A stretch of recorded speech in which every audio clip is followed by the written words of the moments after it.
O'clock. We're going to call the meeting to order. This is the meeting for the San Angelo Tax Increment Reinvestment Zone Board. Call the meeting to order. A quorum is present. The first item on the agenda is public comment. We will take public comment on any item that's not on the regular agenda. We can ask you to approach at this time and make your comments. If the item that you want to speak about is on the agenda and will be discussed, please wait until that agenda item is called, and you can speak. You will allow public comment on each agenda item. So if there's any other public comments that anyone would like to present to the board, now is the time. Seeing no one approaching, we will move on to item 3, which is the consideration of approving the minutes from the January 24, 2023 TIRZ Board meeting. The minutes were emailed around to all the board members. You should have had a chance to look over them. If not, take a moment to gander at them, and we'll entertain a motion to approve or amend as appropriate.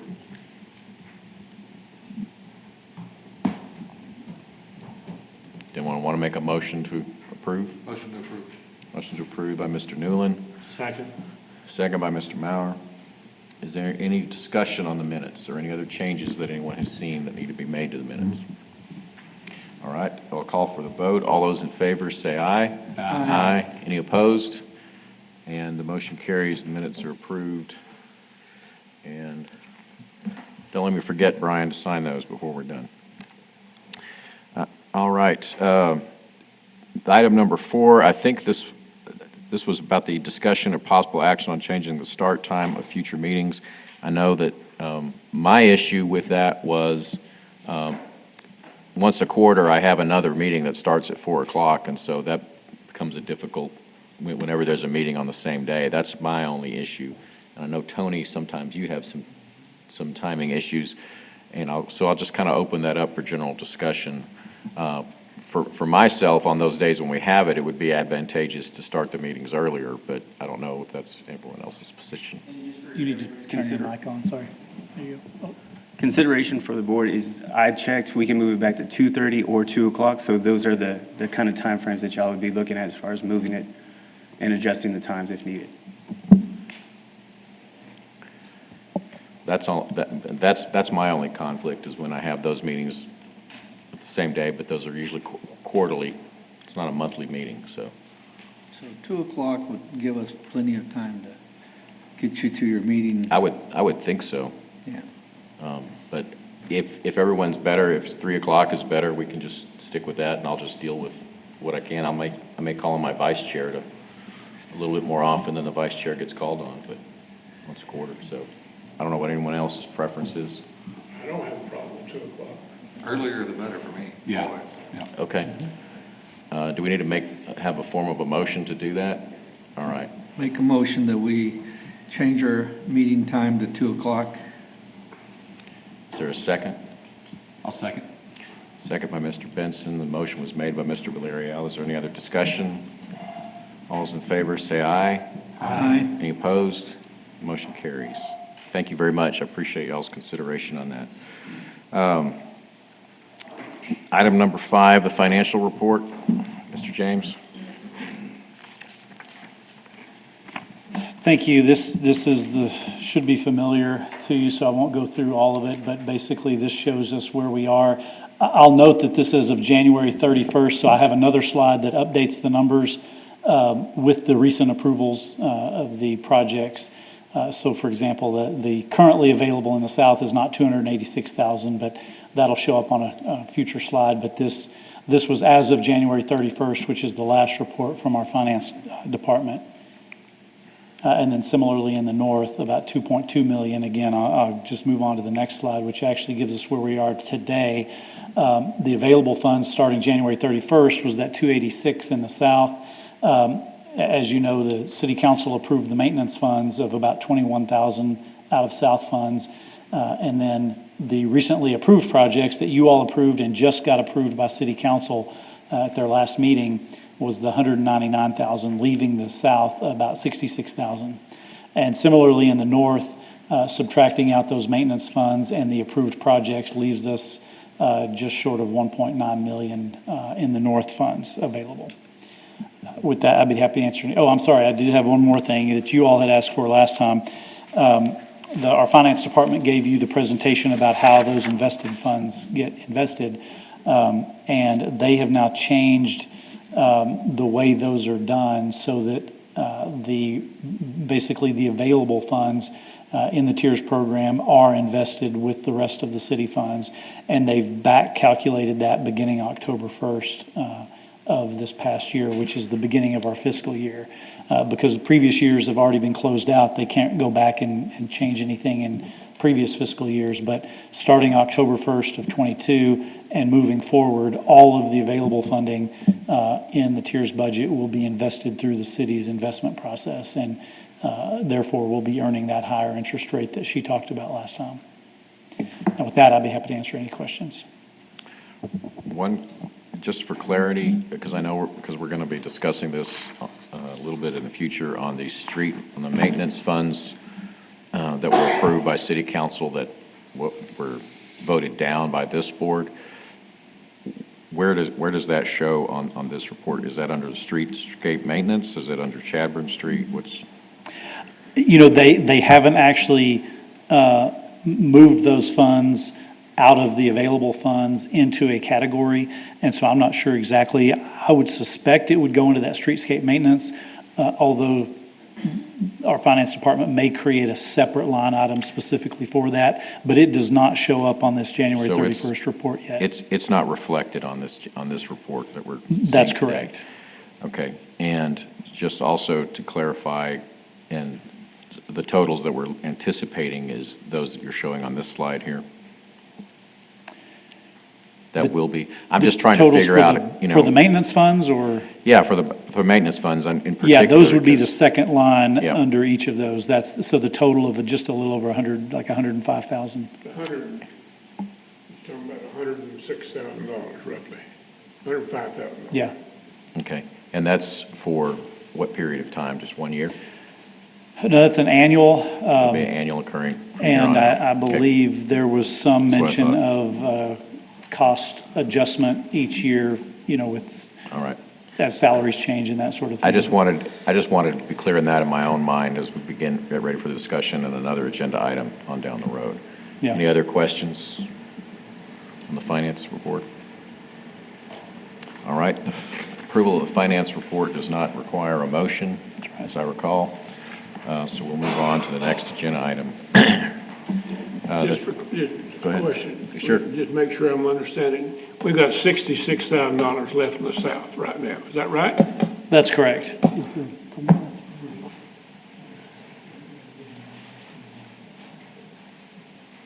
Yep. I can make a note of that. The only reason I'm waffling here is we do have two applicants who have suggested that they're not going to go forward with their projects and will return the money or free it up. And so that number may change next month Okay. if those withdrawals actually happen. South? I think one is in the south, the other is the other is the one you'll be talking about today. And so, if those withdrawals go through, then that will free up some money, so that 66 How much number. is that in the south? What is the total in the south that's going to be returned? So, well, that's what he pays back, but how much was the total? It would be about 70. That was one of those that we gave them 10% up front, which they'll have to pay back, which was 7,000 something. But that means that the total project was in the 70,000, so it's between 70 and 75,000, which would come back to this fund. Again, assuming that applicant finalizes their withdrawal and says we're not going to do the project. But we'll have more information at the next But the meeting. funds have not been dispersed at all, right?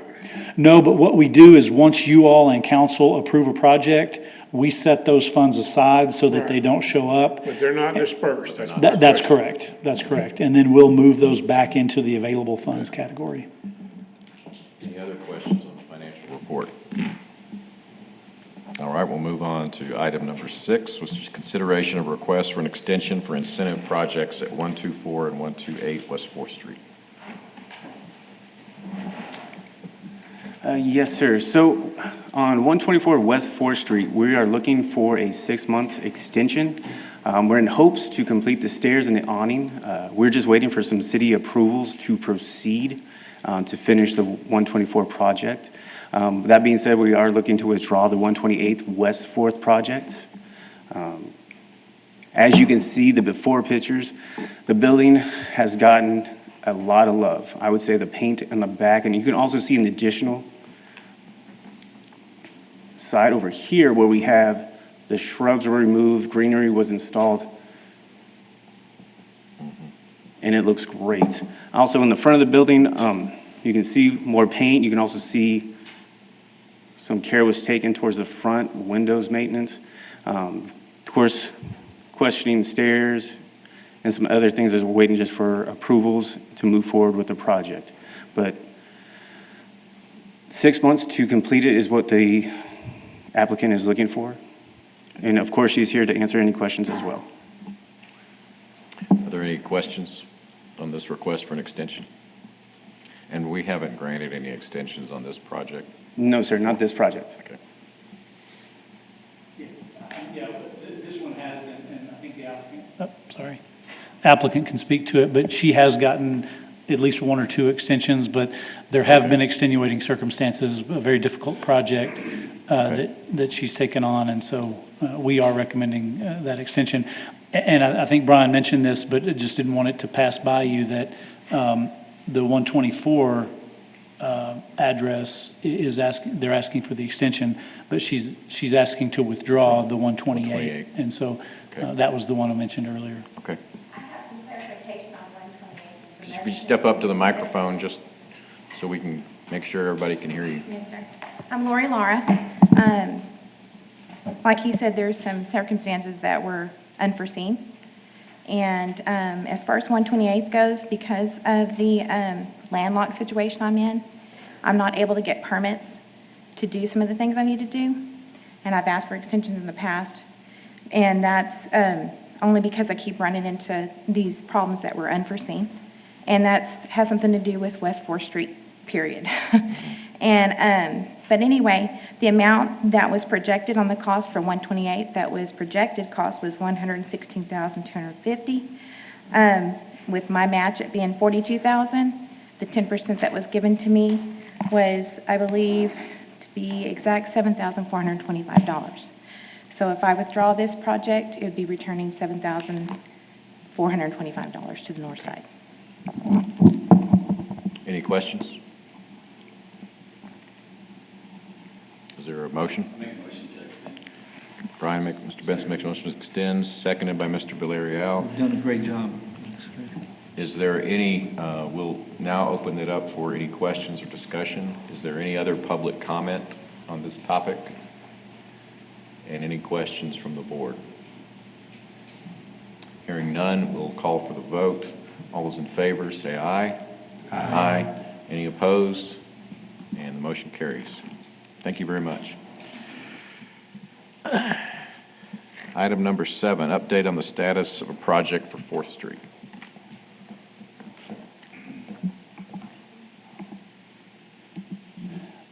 And actually, I don't have much more information than I did last time, except to say that at this point, our real estate office is basically at a point where they can't move forward without some resolution to the property ownership issue.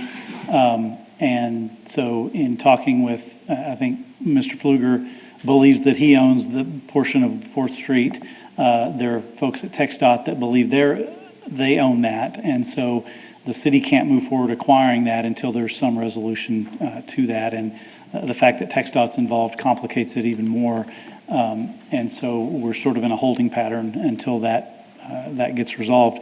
The other piece is Public Works has done a preliminary, I think you saw the preliminary design. I wouldn't even call it a design, just a conceptual, what it would take, what land would have to be acquired in order to improve that street. At this point, they came up with an estimate of $800,000 to $1 million. It's a very rough estimate until they get into it in much more detail. But having said that, they have indicated that that is not a high priority for the Public Works Department in terms of the ranking of capital improvement projects in the city. And so at this point, they are not willing to expend any more time or resources on that project. Number one, until the property issues have been resolved. But number two, it's just not a high priority for them.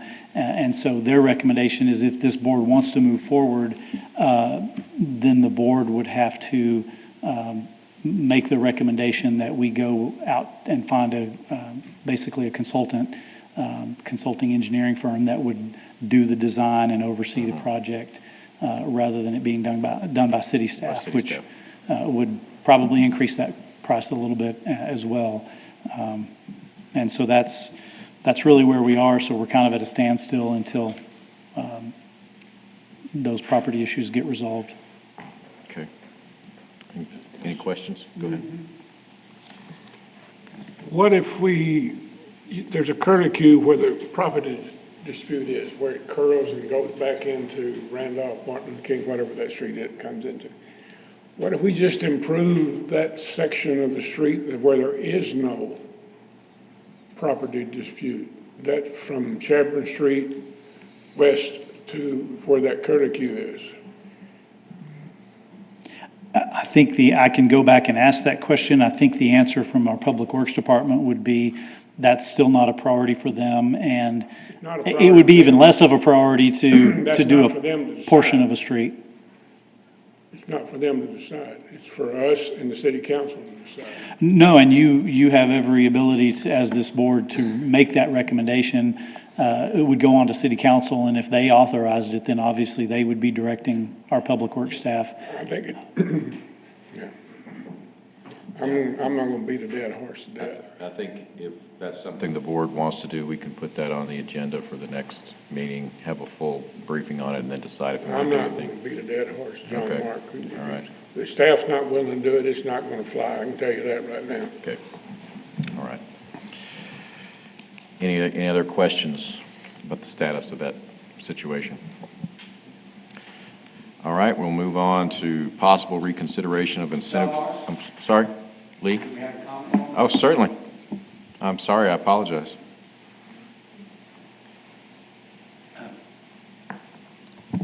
I'm Lee Pfluger. I guess I own some of this property that he's talking about.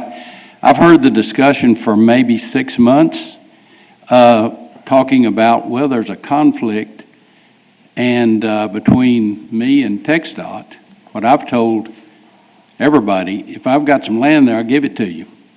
But no one has ever contacted me from the office, from John's office.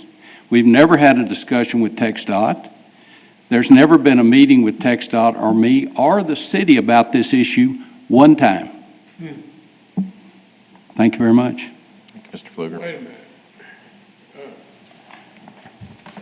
Lee, then,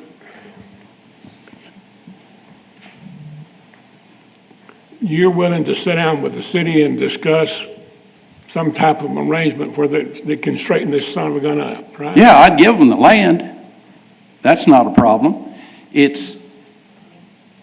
I don't know that TxDOT even comes down there except where an old railroad track is. Yeah, And they've abandoned that railroad track because it was Right. under a Palmer field. right.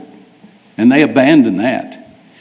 You got the greatest guy in the world, ex-mayor, New, is on the TxDOT board. Right. He's one of the 3 commissioners.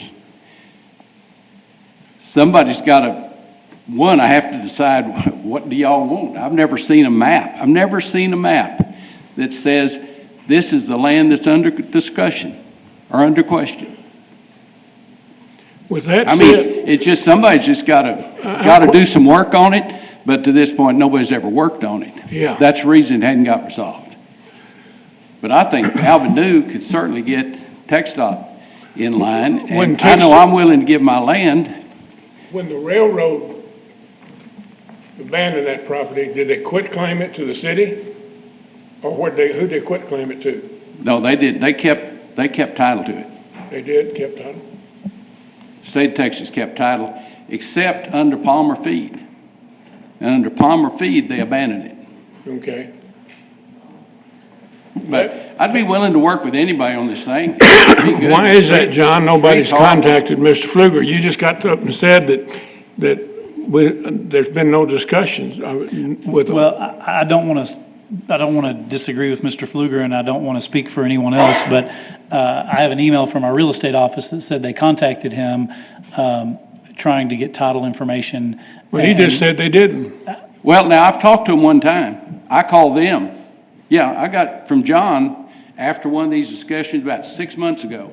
And I said, who do we talk about with this? And he gave me the name of somebody in the real estate department. I called them. I can't remember what I had for lunch yesterday, but I don't remember what the discussion went nowhere. It wasn't, let's set up a meeting. Let me show you where's the land we want. Or any of that. I mean, I never had a face-to-face meeting. We just called on the phone trying to get contact, get some traction on this thing. It's a horrible street, horrible parking. Yeah, Needs to be it's terrible. addressed, but, and maybe this is a good place to say, hey, let's get started. Maybe John could set up a meeting with we can the real set estate up a people. meeting. But I tell you what, it's a I think, it's a tough wicket with the TxDOT, but I don't even know if TxDOT owns anything except some abandoned railroad tracks there. But we can, yeah. let John and I'll work with you. I would recommend Just tell me that- what we need. And I'll make a motion, if this board will accept it, that the staff and the real estate office and the attorneys set up a meeting with TxDOT and Lee and sit down and talk, and show Lee the proposed plans that the engineering has drawn up, and let them look at it and discuss it and bring it back to us for further consideration. We can do that. This is not posted as an action item, Yep. but we can take that as direction from the board. Well, I made a motion, why ain't it an action item? Okay, I'm sorry. that's all right. Thank you.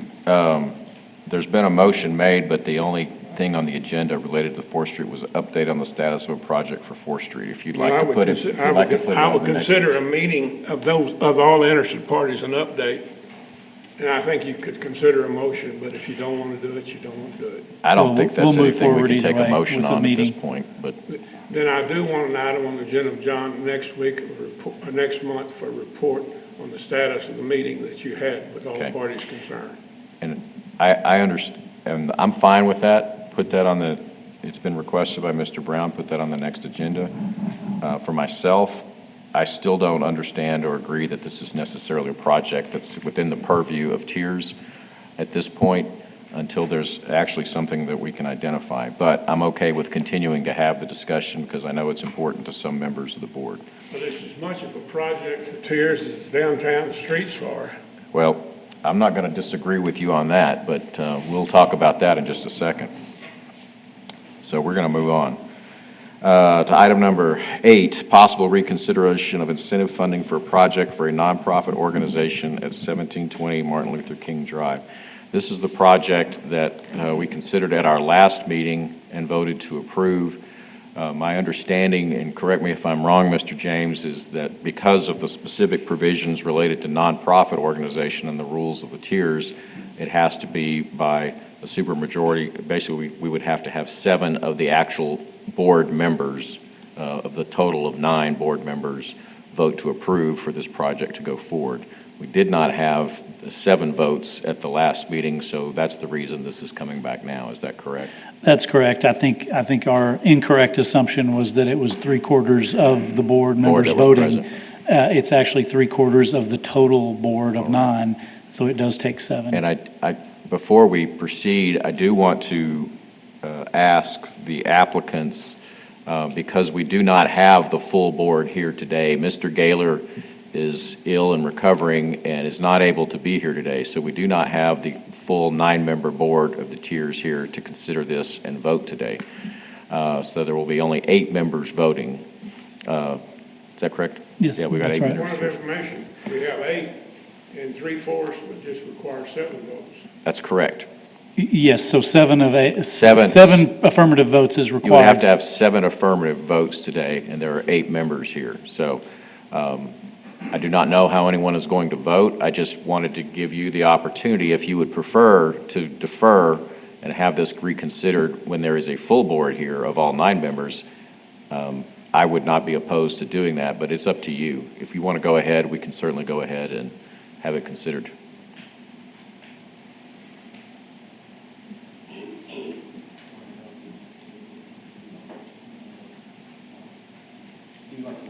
Okay, all right. In that event, let's go ahead and I know there were maybe a couple of members who were not here at the last meeting, so if you could just give us a briefing on the project again, Mr. Fox. Yes, sir. So with this nonprofit, we are looking for paving, facade improvements, and lighting.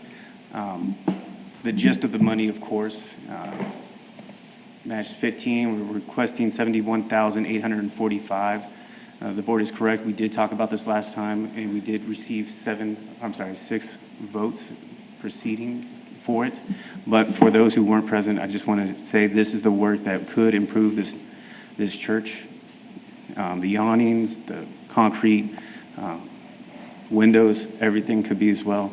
Board was very discussionate of it. We do, of course, have representation from the applicant if you need to ask them any more questions, but.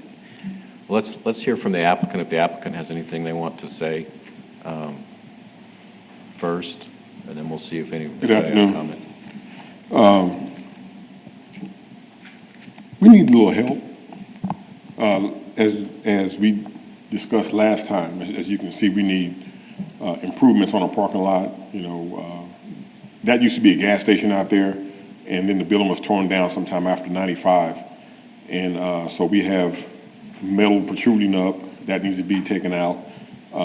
There's a sign on the corner. I don't know if you have that picture up there. We're going to have power taken out, attached to that sign, so we can have a more lighting and a lighted sign out there. We're going to have the stucco removed with new surroundings and everything. The bottom line is, back in May of 2008, we received a letter from the city of San Angelo about TIRZ. I mentioned this last time. I didn't have it with me. I have it now. And the main thing says, we look forward to partnering with you to continue North San Angelo revitalization efforts already underway. Together we can strengthen the economic vitality and the attractiveness of North San Angelo. And that's what we're trying to do. Right now, it doesn't look like a church. And we're trying to change that appearance right now. Okay. Any questions of the applicant at this point? All right. I will open it up at this time for any public comment on the application from anyone else that wants to speak.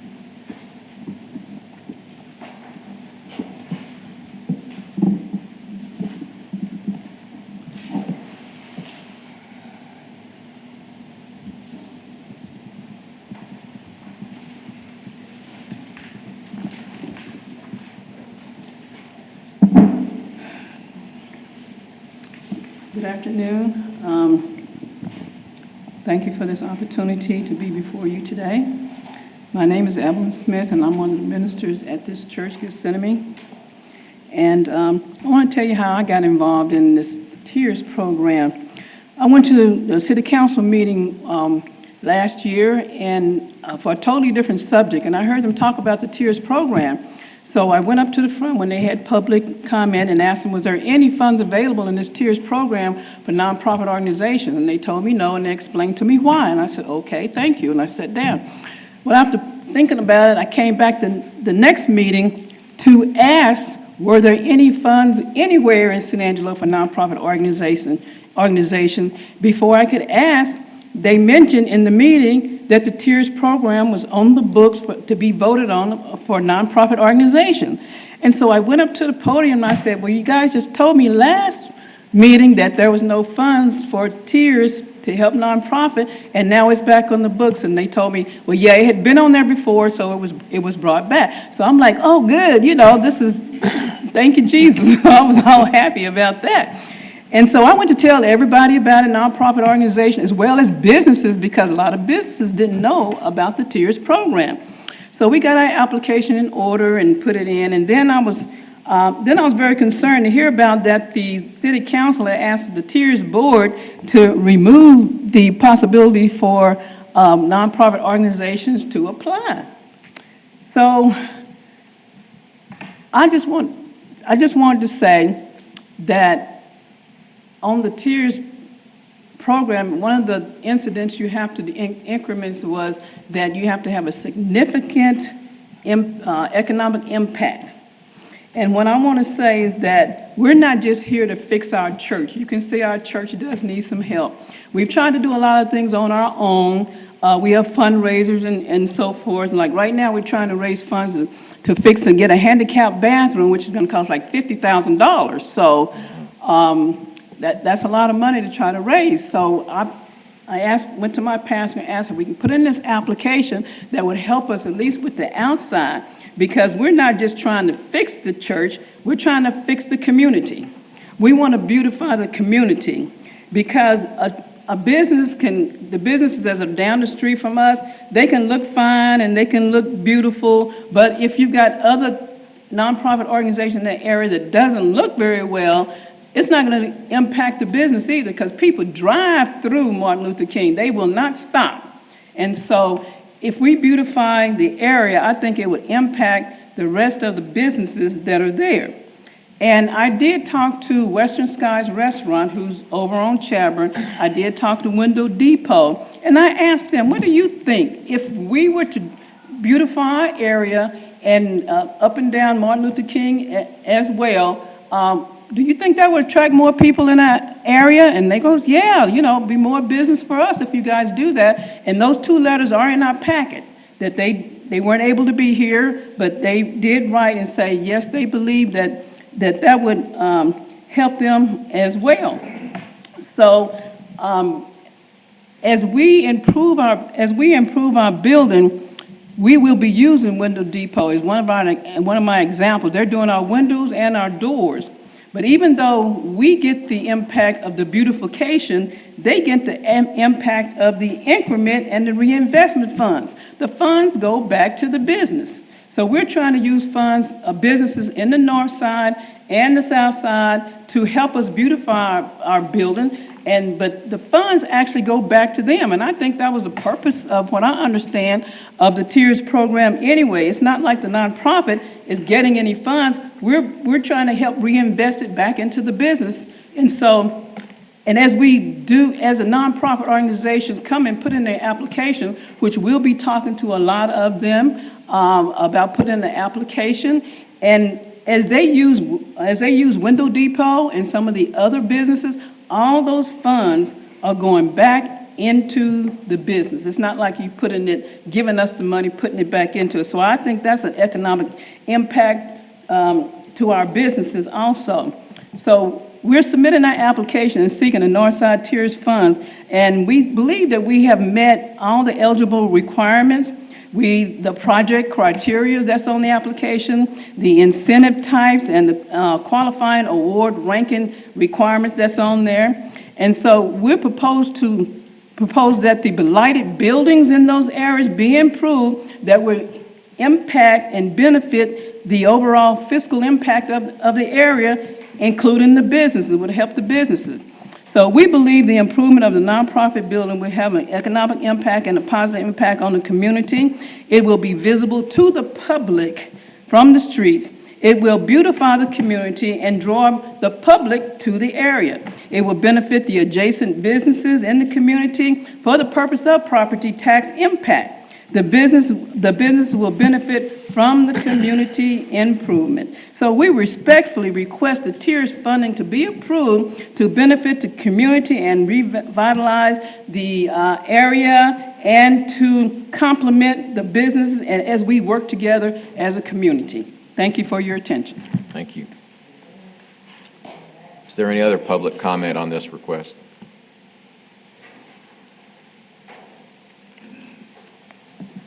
Good afternoon. Good afternoon. I'm Theodore Boone, and I just want to compliment what has already been said. I believe that the area that we're speaking about is in need of revitalization. Just like what has already been done downtown and other places, our neighborhood, our community has been left out in terms of revenue to improve the quality of life and to create an atmosphere of safety, security, and encouragement and hope. People without hope perish. When there are no signs of newness, when there is no thought that people count.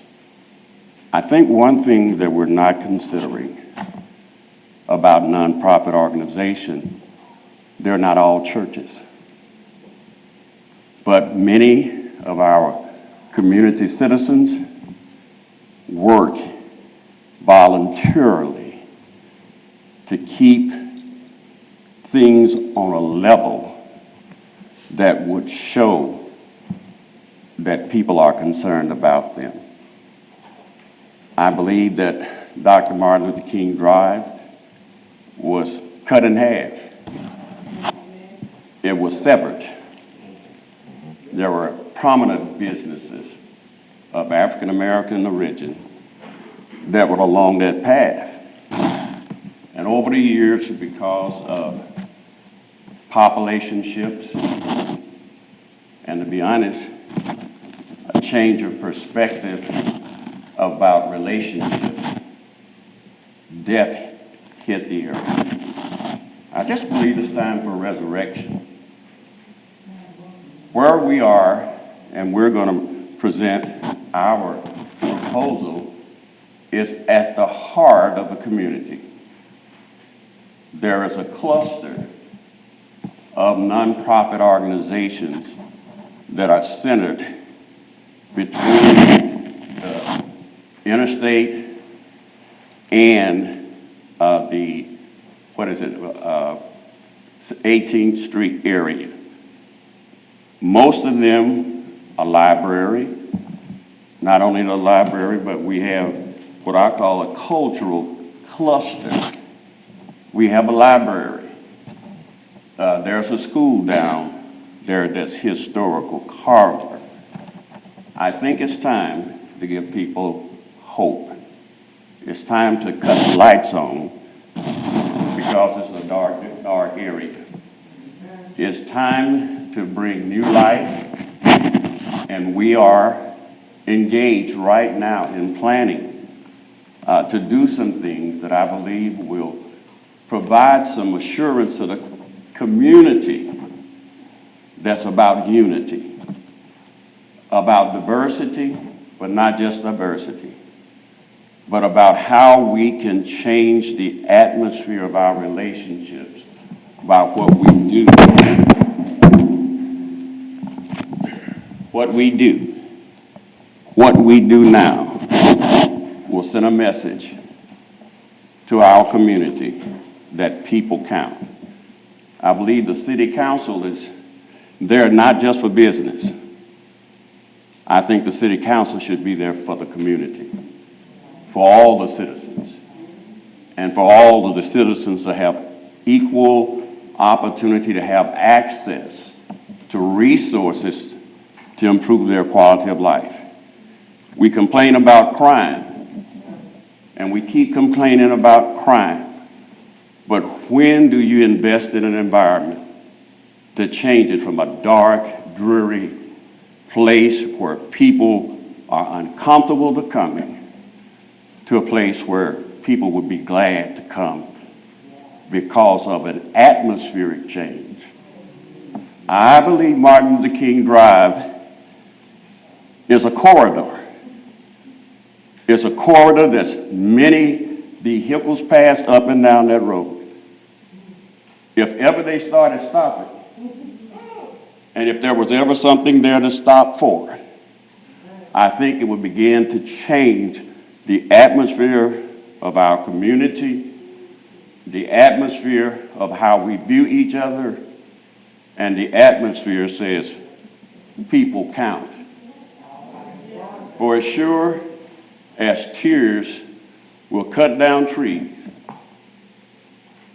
as sure as they will give money to businesses that sell alcohol, as sure as they would make those kind of commitments for businesses, there are no business that will survive without people.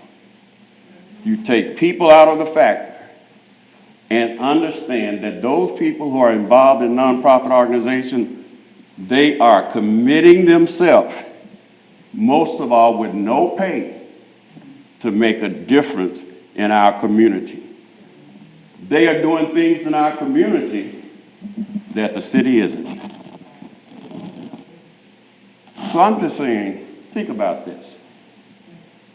What would happen if the corridor of Martin Luther King Drive would begin to flourish? Because not only is there a park there, but there are opportunities for people to have businesses, and even the place that we have at 1100 Martin Luther King Drive, businesses will flow out of there. Equipping will flow out of there. It won't just be another building. It's the old Guadalupe Center. That was an educational place. What would happen if that educational place could turn in a place where people not only have hope, but they have transformation? So I'm believing investing $73,000 out of millions. Where's all the rest of it going? If none of it is going over here. And so I challenge us to consider there's a need. And I believe if the need is met, change will come. Thank you. Thank you, Mr. Boone.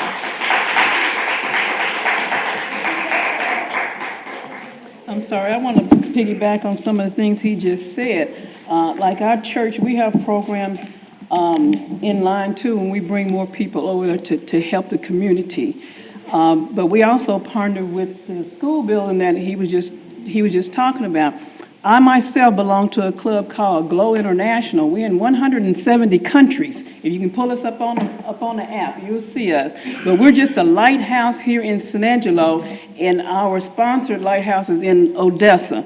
But we have events in this building that he's talking about once a month, every Thursday. We're having one this Thursday, as a matter of fact. You all are invited to come, amen, at 1100 Martin Luther King Boulevard. And what that is, it's a hub for everybody. We want the communities together. There's all different denominations, all different cultures. You know, we all just come together just to fellowship. We all bring potluck food, and we just want to spread the love. And that's what he's talking about, this hub and our church and some of the other nonprofit organizations.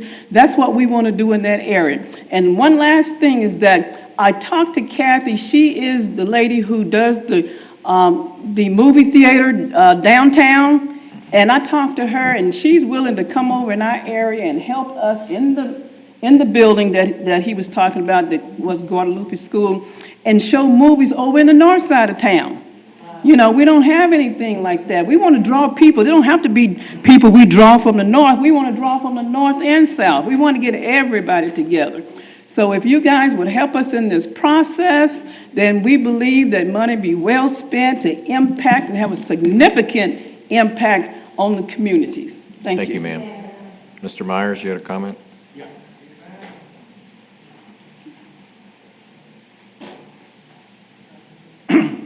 I'd like to speak in favor of the proposal, but also the conversation that's going to go on about whether or not you remove the... We will, I understand that, and I was going to explain that when we get ready to take the vote, but the nonprofits are approved to do that right now. So what we're going to do is we're going to consider this separate from that. We're going, the only issue before the board right now is, does it meet the criteria, and are the votes there for that to be approved? Then we'll come back and we'll have a separate conversation. So anything you can do to speak directly to this project would be helpful now, and save your other comments for the next item. just adding to what was just presented about the importance of not-for-profits in the North Tiers zone.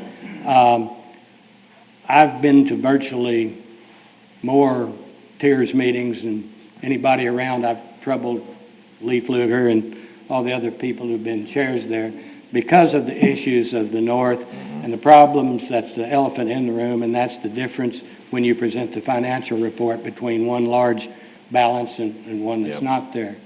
And all things being equal, you could pass something that says this is a good project or it's not a good project.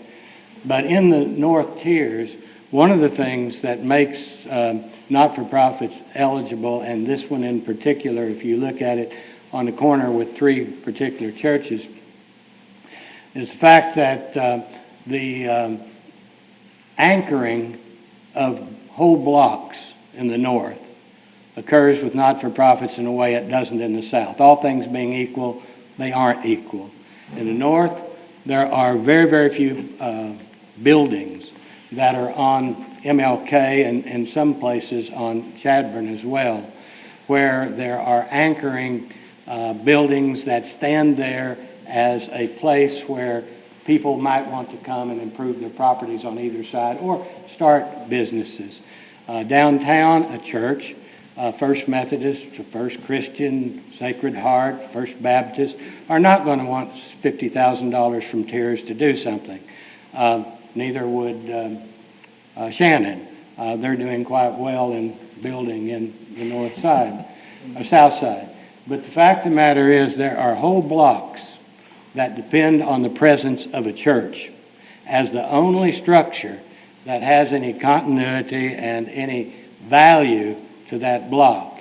And if they deteriorate, and they are generally small membership churches, and Gethsemane is, back very, very early when we came way before TIRZ, I helped paint that church and stood on the back of a truck on a ladder painting the sign that was up there saying Gethsemane.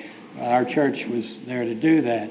Have an investment there, but as you look at it, and you look at what's on one side, on the other side, on either block going east and west, those three churches that are there are the only reason that you would look at it going past and say, this would be a good place to stop. This would be somewhere to go.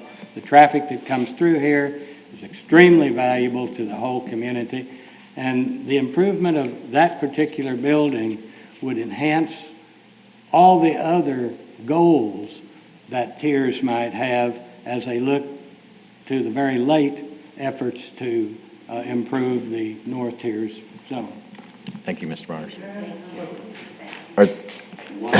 All right, well, I don't want to belabor the point, but I'm sure there may be some questions from the board we need to get to. The statement that I want to refer to is in 2019, we began a project over in that area to improve the atmosphere. We took money and we did work on the inside. We've had people in the community who've come and helped us in that particular project, and we had a fundraising deal called Come Over Here, ACT, A-C-T, a call to come over here. Everything that was profitable had exited out, but there was nothing coming in. So to start changing the environment, we began to invest in our own neighborhood.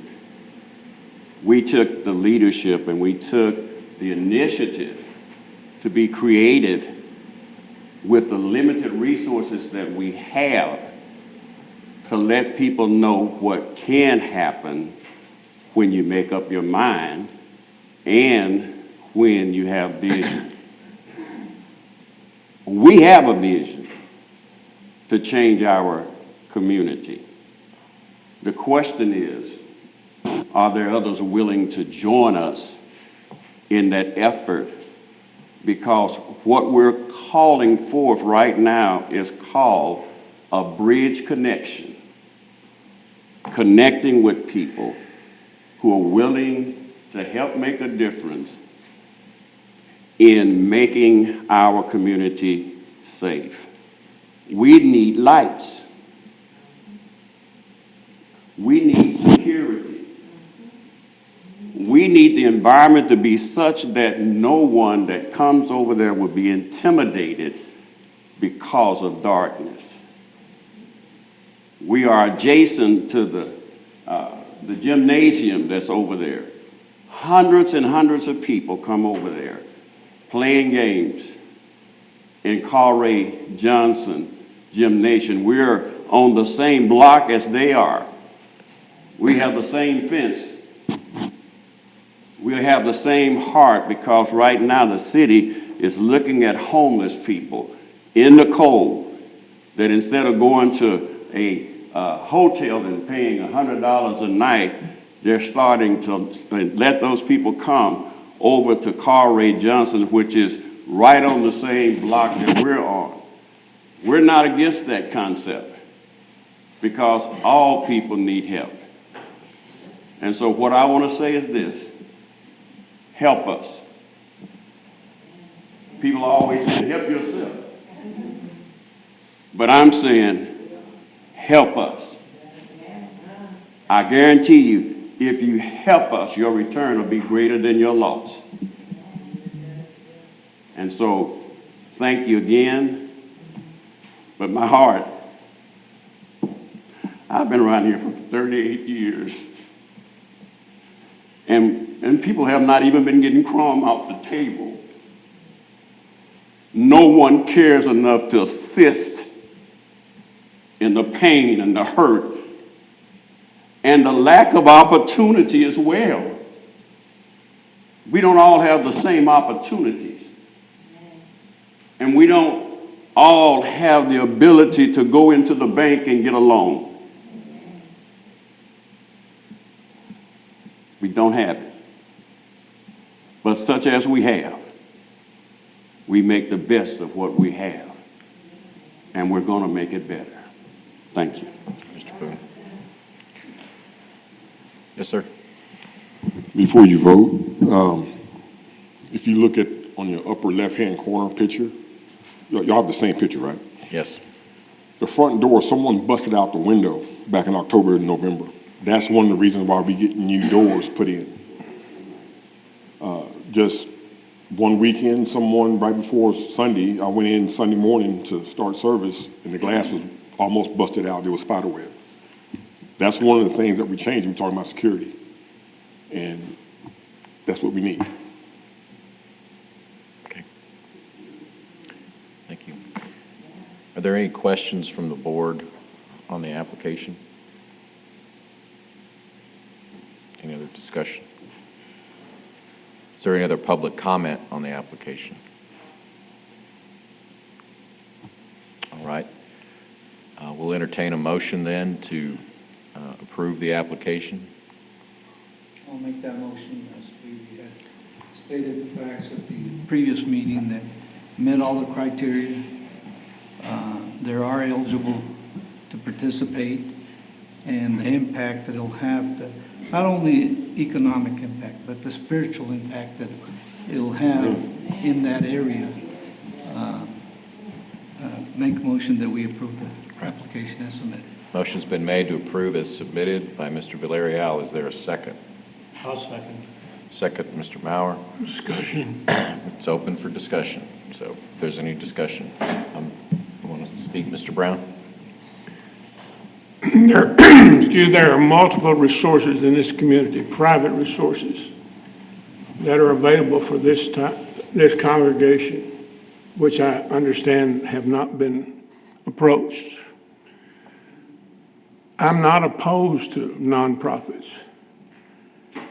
I think we're setting a dangerous precedent by voting for a church. When you're talking about using tax money for a church, when the premise for our organization was established to enhance the value, economic tax base of the surrounding area. And while it may or may not enhance that value, that's yet to be determined if it ever happens. I am opposed for the reason of separation of, call it church and state. I just don't think y'all have researched and given the other private institutions such as churches and foundations the opportunity. Can I answer that? Right now, we're just having discussion among the board. We'll come back and give you an opportunity to Okay. respond to that in just a second. Are there any other comments or questions? Would you like to respond? Yes. So tax-based, that church pays taxes. So does that qualify? Do what? The church, Gethsemane Missionary Baptist Church, pays taxes. Yes. No, I'm not saying you pay taxes. I know your church doesn't pay taxes. But excuse me, the church don't or does? Well, let me kind of bring it back to the criteria, and Mr. James, if you just want to, can you just refresh the board? The motion's already on the floor, but if you could just refresh the board as far as the criteria that we're to consider on this application for a nonprofit. Basically, that there's a significant economic impact to the area. So, you know, as we discussed at the last meeting, most nonprofits do not pay taxes on the property. And so I think a comment was made last time that this investment will not increase the tax base because the property doesn't pay taxes. Yet, if that were the sole criteria, then we wouldn't be having this discussion at all. And so by this board and the city council, including a provision for nonprofits, the assumption is that there are some circumstances where nonprofits could be funded. But again, they place that bar high with the 3/4 majority, and you have to make that finding that there is a significant impact, as they've discussed today, and as at least 6 members of the board voted last time, you found that there was such an impact based on the ancillary impacts to the surrounding community that has been discussed. So that was a longer answer than you asked, but. Is there any other questions or comments? All right. Those are the criteria that we have. I will say, you know, as for myself, when this first came before the board, I had some of the same concerns that Mr. Brown was, you know, with churches, church and state separation, but we also cannot treat a religious institution any different than any other nonprofit institution. So we have to look at it as a nonprofit. As of right now, nonprofits are eligible to apply, and if they meet the criteria. I don't think there's any criteria that requires a nonprofit to go seek additional funds before they can apply for a TIRZ grant. And I would also say, speaking to the issue of whether there are other churches or other benevolent organizations that can assist, and whether those have been applied to or not, I think that's largely an irrelevant consideration.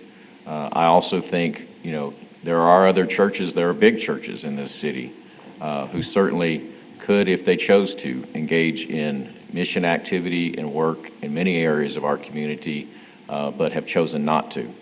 And so from that regard, I think that's a non-issue. I think the only issue that we have to decide is, does it meet the criteria? I believe that it does, so I'll be voting in favor of the motion. Does anyone else have any other comments they wish to make? Yeah, I disagree with you completely, Mr. Chairman, That doesn't surprise me, Mr. Brown. because when all else fails, there's always the public tax fund that somebody comes after when they have not sought other private sources that are immediately available in this community. And for that reason, I'm going to vote no. Understand. Is there any other comments or discussion before we move to the vote? I think the fact that the board was established allowing nonprofits should have been addressed at that point when it was established. Yes. Because all nonprofits have the ability to reach out for private funds. And so we set the precedents, we sent the letter, we voted to approve last time, so. So you meet the criteria right now? Current criteria. Right now. So as of today, he meets it. Now, a month from now, if we decide to change it, It may be different. it may be different, but as of today, Yep. you know, I will say the businessman in me says, but the faith, I'm a man of faith, and Sacred Heart is my church. I'm going to vote yes for y'all too, so. Is there any other discussion or comments before we call for the vote? Is there any other public comment one last time before we vote? I don't see any. All right, we'll call for the vote. All those in favor of approving the motion, which is to approve the application as submitted, say aye. Aye. All those opposed? No. And I believe the motion carries. 7-1. Thank you.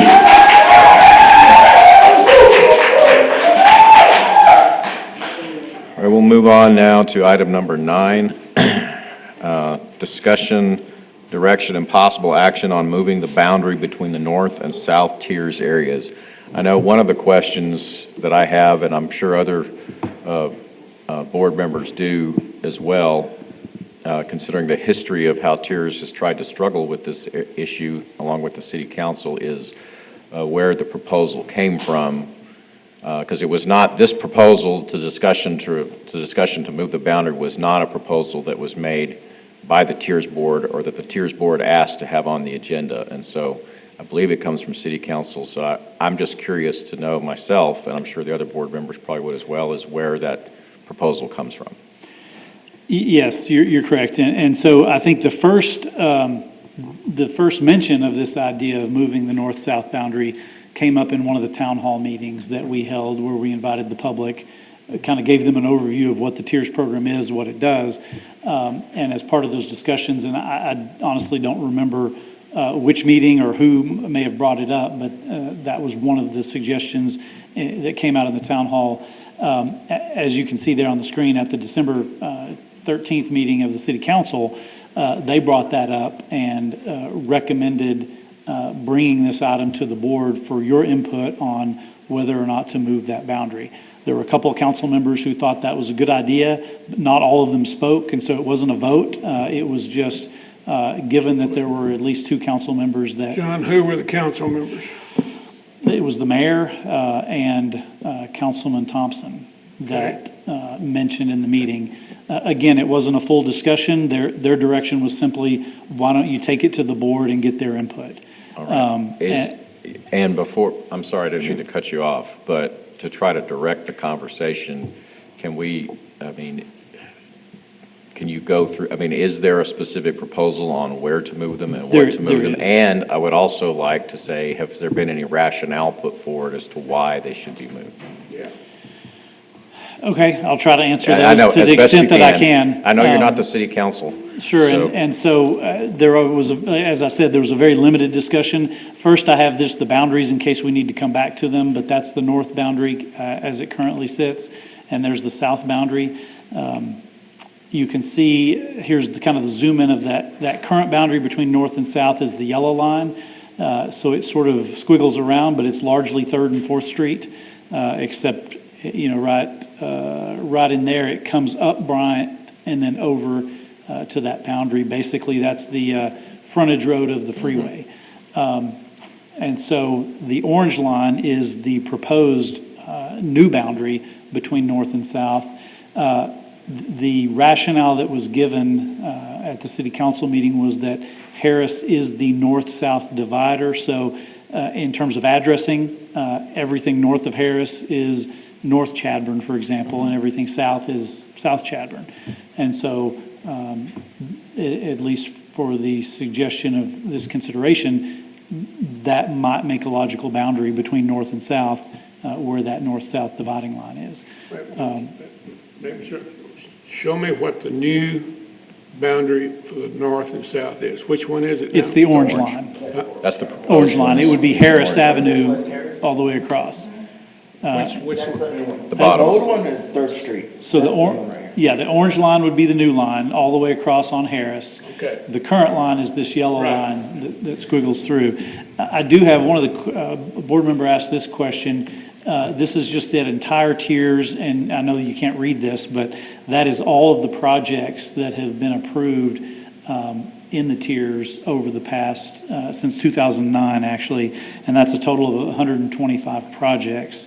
But the question that was asked was, well, how many projects would have been, that are now in the south that then would have been in the north if this boundary had been changed? And that's a total of 16 projects.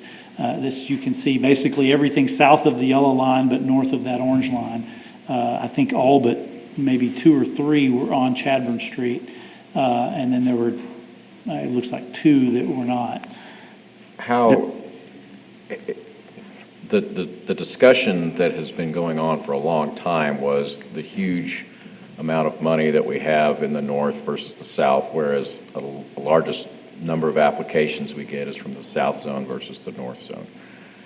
And I guess I'm looking at that, and with 16 projects, how would that help resolve that issue?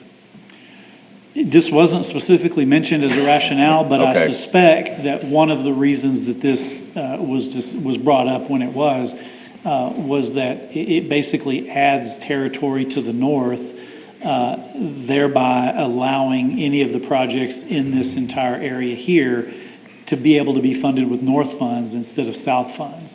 And so my guess is that that's part of the rationale for this, is that They'll also take out their tax base, will also go to the north. Correct. That's correct. So Yes. it will, the revenue The revenue increases will go up to in the north and down in the south. So it is a, Yeah.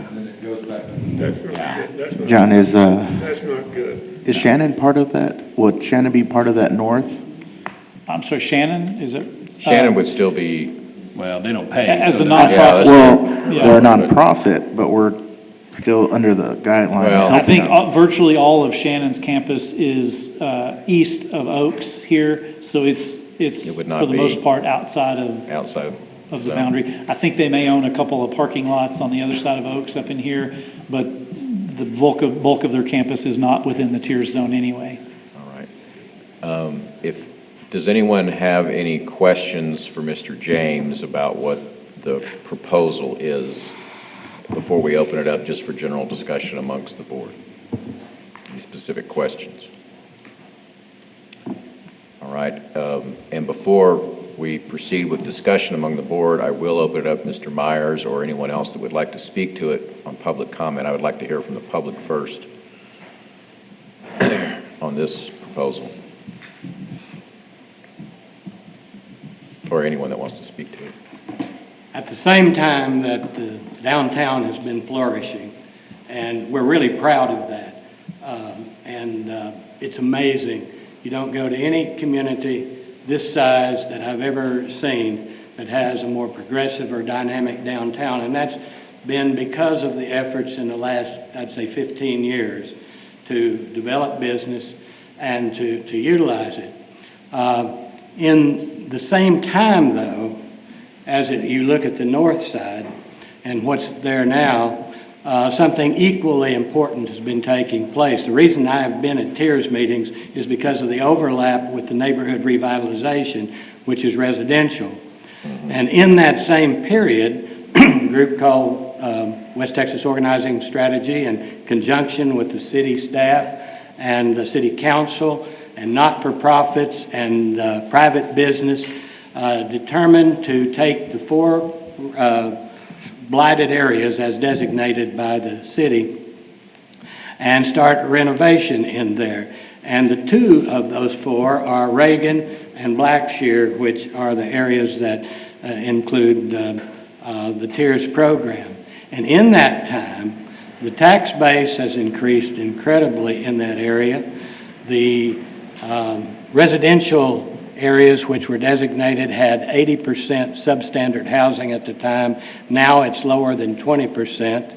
The private business is now taking over what was generally done by the neighborhood reorganization organizations, and you have a new buying public that's able to support a business boom if it were to occur up there, because you have the median house value, the median home value has gone from $28,000 per unit up to over $100,000 in that time.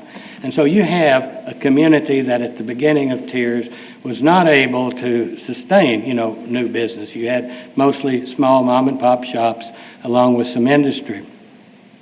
And in the process, unbeknownst to everybody, Walmart North came in. And so the balance of tax income changed radically, and so you have a big balance with few projects in the north, and you look at the number of projects in the south, but they're $1 million projects that TIRZ money is investment that gets matching funds and other kinds of resources to help them build huge things. Those numbers up at the top may be a new sign in front of a restaurant or something. So all things aren't equal at this time. Yep. And the effort has been to try to figure out a way to make the north pay more of what is essentially spent in the south. And one of the things that's going to have to change, if there's ever to be any equity there, is that we look at the differences between the two. And from the very beginning, the city staff has been tasked with working with projects in the south, finding matching funds, working with COSA DC. There's contacts with the Chamber of Commerce, and there's a lot of strong businesses there, and the not-for-profits are really massive resources for the south, even though they don't pay taxes. And so you've got this balance up here, but when TIRZ was formed and they started trying to figure out what to do, myself and a man named Jerry C. walked the neighborhoods from bottom of the southern boundary up to 29th Street, canvassing every single business there so that they would come to a meeting that the city was providing resources for. And there were two of them, maybe a couple of more small ones, but two of them. And they said, "What do you guys want?" And you're talking about businesses that don't have a concept of a business strategy other than their own square block.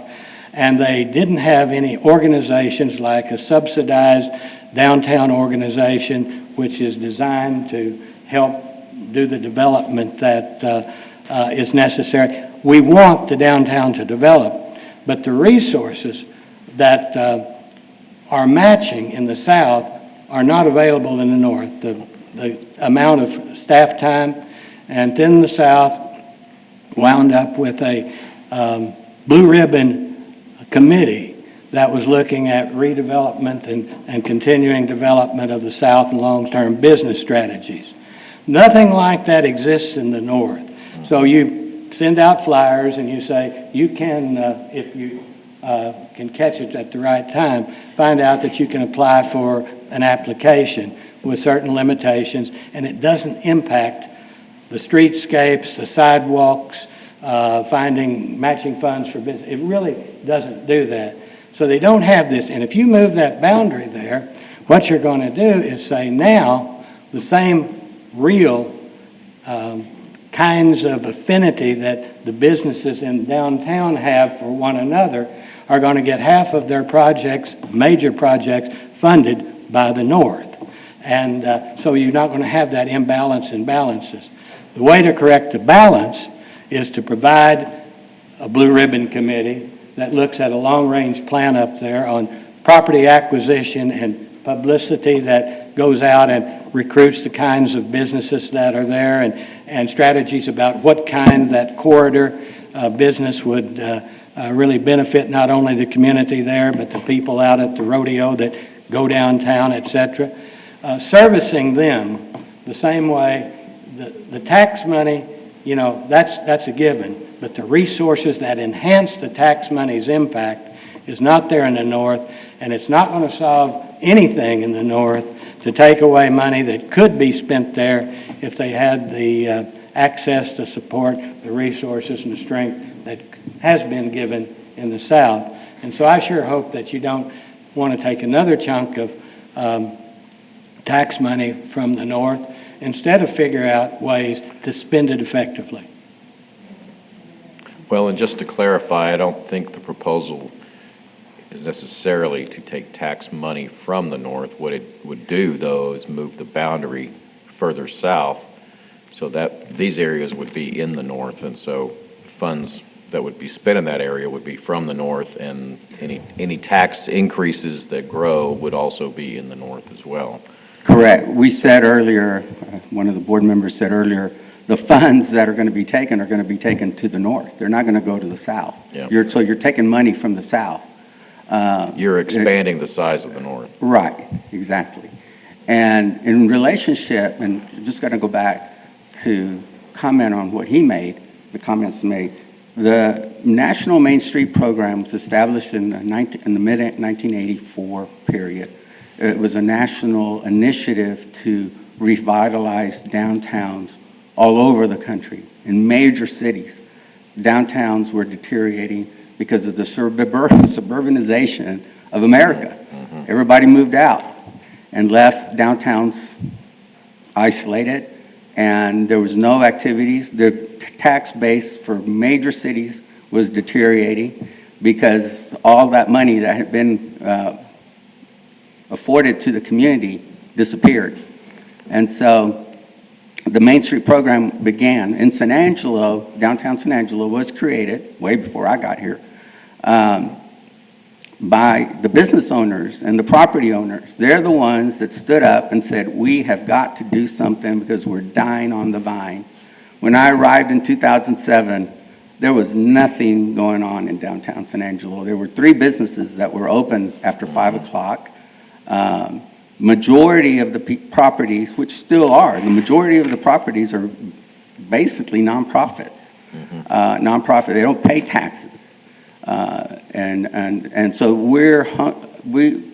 our fight to create the downtown revitalization effort is like me being tied with one hand and one leg behind my back and said, okay, you compete to try to revitalize downtown San Angelo.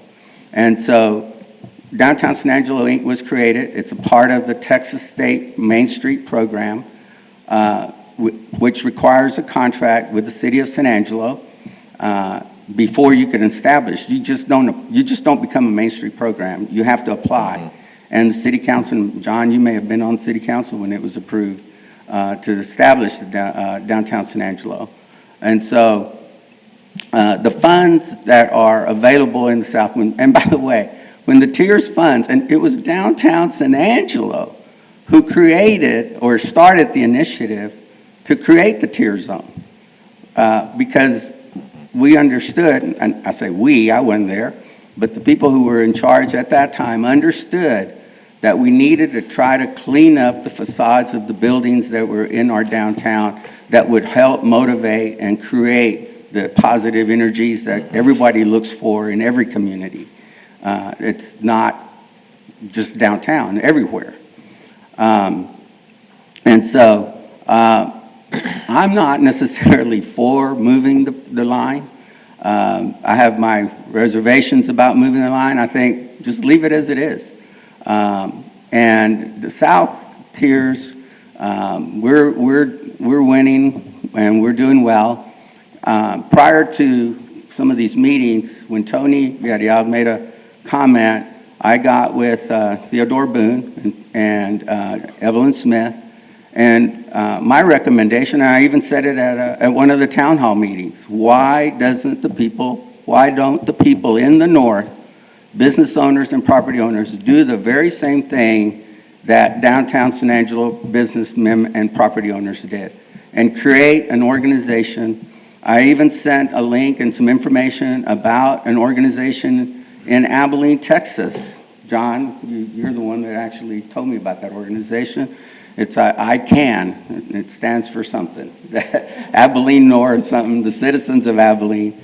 And they coalesced and created an organization to do what downtown San Angelo has done. And I've even offered to be a catalyst, a consultant, whatever I can do to help in helping them maneuver, because we've gone through a lot of growing pains especially those first 2 years that the organization, again, I wasn't here, but those first 2 years, this organization really had a hard time getting off the ground. And so we can help support those type of initiatives or an organization that can be developed for the North.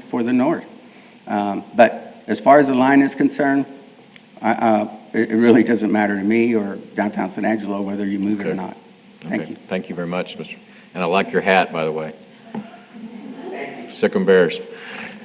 That was going to be my comment, that the success that we've seen downtown is due to that organization. And there is the works. When I got appointed to the board 3-4 months ago, my question was, why are we not participating in the applications on the north end? And we had a meeting with Dale, and he told us all the work that Downtown Association has done, and we don't have that on the north. But it's in the works. The Bridge Connection and some other organization, Mano, are working together to put that in play. It's not going to happen overnight. We've already, I don't know how many applications, but I have 4 that are still in the pending right now because of the funding that they're going to need. So they're securing the funding as something that the matching fund that's required for that amount of, for the application is going to take some time to secure that first. So it's going to happen, but it's going to take time.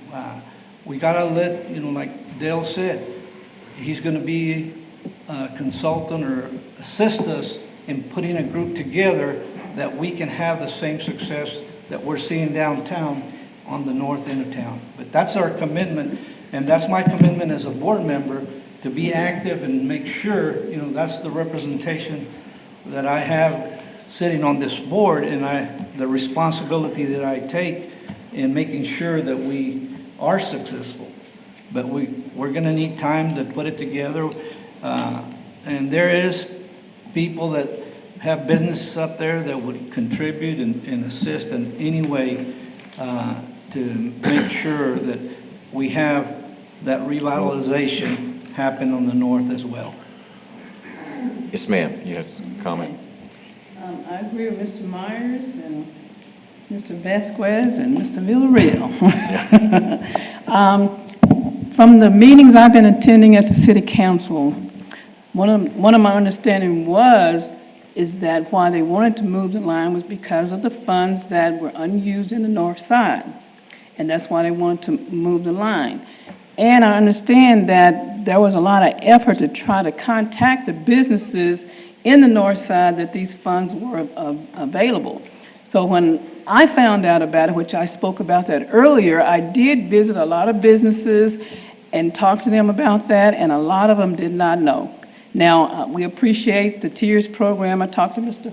Fox and all the efforts you did to notify people, but there are, and we have a responsibility to try to find out this stuff ourselves and not rely on the TIRZ program to tell everybody. So, and like Mr. Villarreal was saying, we're wanting to partner with Mr. Boone with the school building that he has is called the Bridge, and make it a hub so that we can have a place for everybody to go with the TIRZ program so they can come in and get their applications there rather than go all the way downtown, and just explain to them, have a big meeting or something, just explain to them what the TIRZ program is about and what the funds are about and so forth.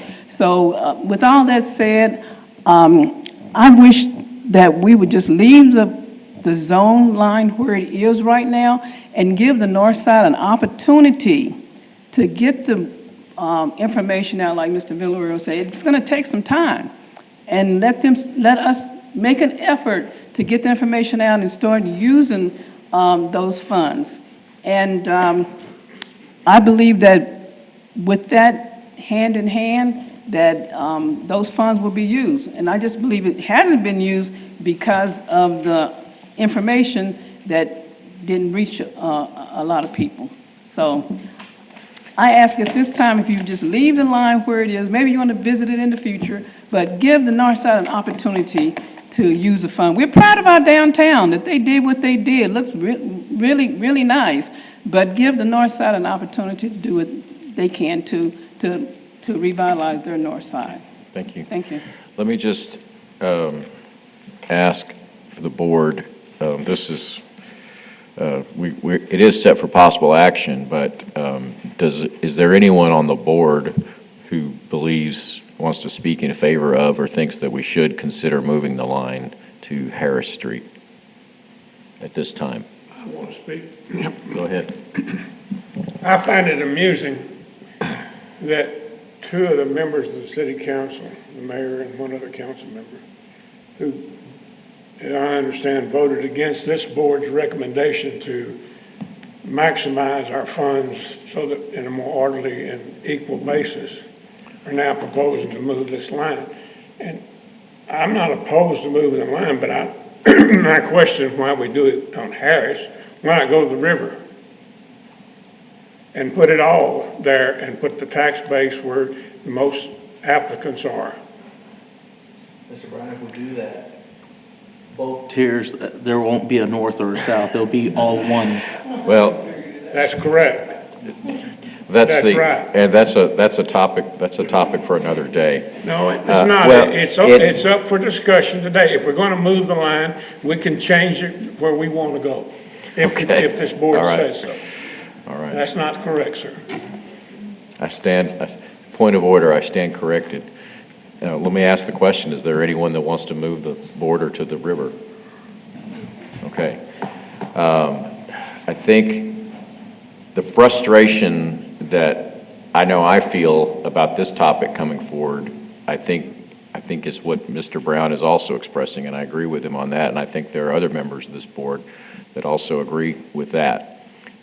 This board, and I'm just speaking for myself, I'm not speaking for the board or on behalf of anyone else, but this board is made up of volunteers who were asked to serve to help the city council and the city administer these funds according to the law. I take my job seriously on this, and I know my fellow board members do as well.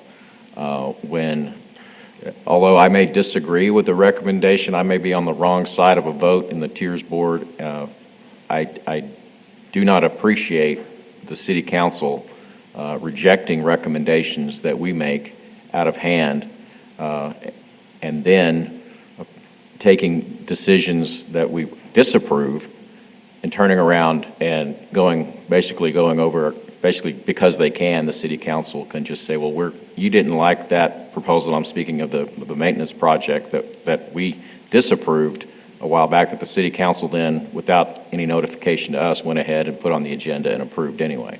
Mr. Chairman, that's one thing you and I can agree on. We probably agree on a whole lot of other things. And I know this is my frustration, and I'm just expressing it because this is a public forum and I think it needs to be discussed.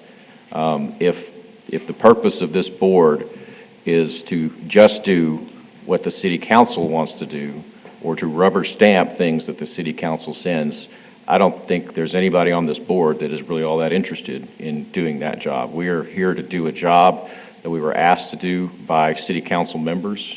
We were nominated and voted on by the city council to do that job, and I believe that we should be allowed to do that job and allow the city council to do their job as well. So I don't appreciate the sense that I get sometimes that, why are we wasting our time? And I'm just expressing my feelings. That's not on the agenda. Nobody needs to vote on that. This is my public comment time. Will you accept the motion? What's your motion? To reject this. Reject the movement. The motion has been made to reject the recommendation to move the boundary between the north and southern zones to Harris Street. Is there a second? I'll second. Second by Mr. Villarreal. Is there any other discussion? All right, all those in favor of the motion signify by saying aye. Aye. Any opposed? We have a unanimous vote there, Mr. Brown. That's a first. That's a first.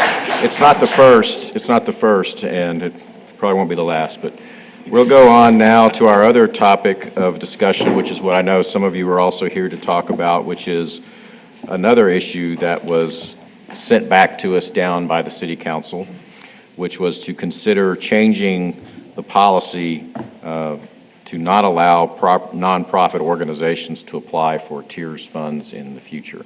And could you, as you begin your discussion, Mr. James, could you just give us the history?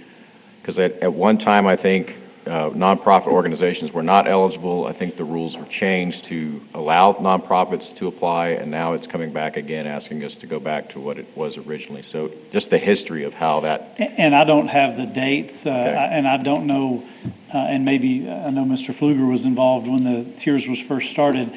I don't know the history back that far to know Okay. if it initially allowed nonprofits or not.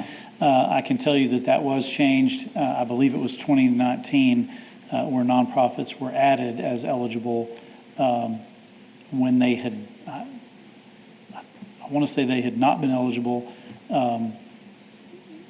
And so in 2019, it was changed to allow the North nonprofits to be eligible. They're still not, under the current policy, allowed in the South. So a nonprofit in the South could not seek funds, only in the North. And then, as you know, it requires that supermajority. And so this is another one, as you said, is the City Council has asked us to revisit that. So are nonprofits in the South currently not eligible to apply? That's correct. Okay, so it's only in the North Zone that nonprofits are allowed? That's correct. Okay. Go ahead, any presentation you want to make No, on this topic? the only thing I would say as we think about this and discuss it, and this is something I hadn't even thought of until a couple of weeks ago, I got the question from, actually it was one of the downtown churches that owns a building that was a commercial building. The person who owned it passed away, donated it to the church. It's still a for-profit business, but it's owned by the church. Under the tax laws, I understand it, the church pays taxes because it's a for-profit business using the building. That's a wrinkle that I hadn't thought of before, so as we think through this, that may be a clarification we want to make in the policy. It would seem to me that a business like that, just because the underlying property is owned by the church, they have a long-term lease with the business that pays property taxes on that business. That maybe is one that we should consider making eligible. That one happens to be in the South, which today would not, well, I have not asked this of legal yet because we just got the question, but there's a question outstanding of whether or not that would be eligible. I think there's an argument because they're a private business that pays property tax, then maybe it is eligible, even though the property is technically owned by a church. But that is one wrinkle that we may want to consider. All right. You have a question for? If nonprofits are eligible in the North, shouldn't we be consistent, John, and be in the South? I think the rationale when that went through was we've got so much money in the North that let's open it up to nonprofits and we can fund some of them. We just funded a nonprofit in the North, and now if the same thing comes back in the South, those people in a congregation in the South who need funds, this board is going to want to fund them, so you better be consistent. I would think we want to be consistent. Well, again, the reason it was decided at the time was there's not enough money to fund all the projects we get requested in the South already, so let's not open it up to nonprofits in the South. But in the North, again, that was the decision. This board can make whatever recommendation you feel. The proposal that we're asked to consider today on the agenda is to remove funding eligibility for property owned by a nonprofit organization. And what you're saying is that is only eligible in the North at this time. That's correct. So we can't really consider extending it to the South without putting it on another agenda item. But we can consider whether we want to remove allowing properties in the North Tier zone who are nonprofit to apply for funds. And I want to hear comments from the board, but I know there are members here from the public that want to speak to that, so let's open it up for any public comment on this item. Mr. Myers, I think you had a comment you wanted. I've been here for a long time, Josh. Yeah, now we're hearing from. I bet you people hope that it doesn't happen again. But there is a line between separation of church and state. There's also a collaboration between churches and state. Our church is an election center. We do not get any money for it. We're serving a taxable interest. We have people from ASU, which is a public institution that uses our building free of charge. We have people from SAISD who use our building free of charge. We have feeding programs that are extensions of other programs involved. But also, again, what I was talking about earlier, the presence of a church has a value as a building, as a partner in the community that goes beyond what happens inside during worship that has to do with doctrine and other kinds of elements. It has to do, if you have a business over here and a business over here that are doing well and a church that's not maintained in the middle, it hurts those two businesses. In the north, this is probably a more realistic issue. I have no problem with not-for-profits in the south getting it, but that's not the issue now. But I think taking away the opportunity for low membership churches without a lot of financial resources to be able to use that money along with their own money, along with their volunteer efforts to provide a better facade for the whole street that they're on is an investment. I don't see anything wrong with that, and I'd sure hate to see that opportunity taken away. Gethsemane is on, as I said, 3 corners on a 4-way intersection are churches. And without those 3 churches, there wouldn't be much of anything thriving right there at all. There wouldn't be much traffic, and there wouldn't be an attractiveness that would allow more people to use that area if businesses wanted to come in. And I just think this is something that's in here for a reason. I don't think there's any reason not to extend it to the south, but the fact that it's in the north is where it's really needed a lot. Thank you. Thank you, Mr. Myers. Is there any other public comment on this proposal? I'm getting like Mr. Myers. Y'all might frown when I come up here, keep coming up here. See my face so much. You're always welcome. But I do agree with what he said.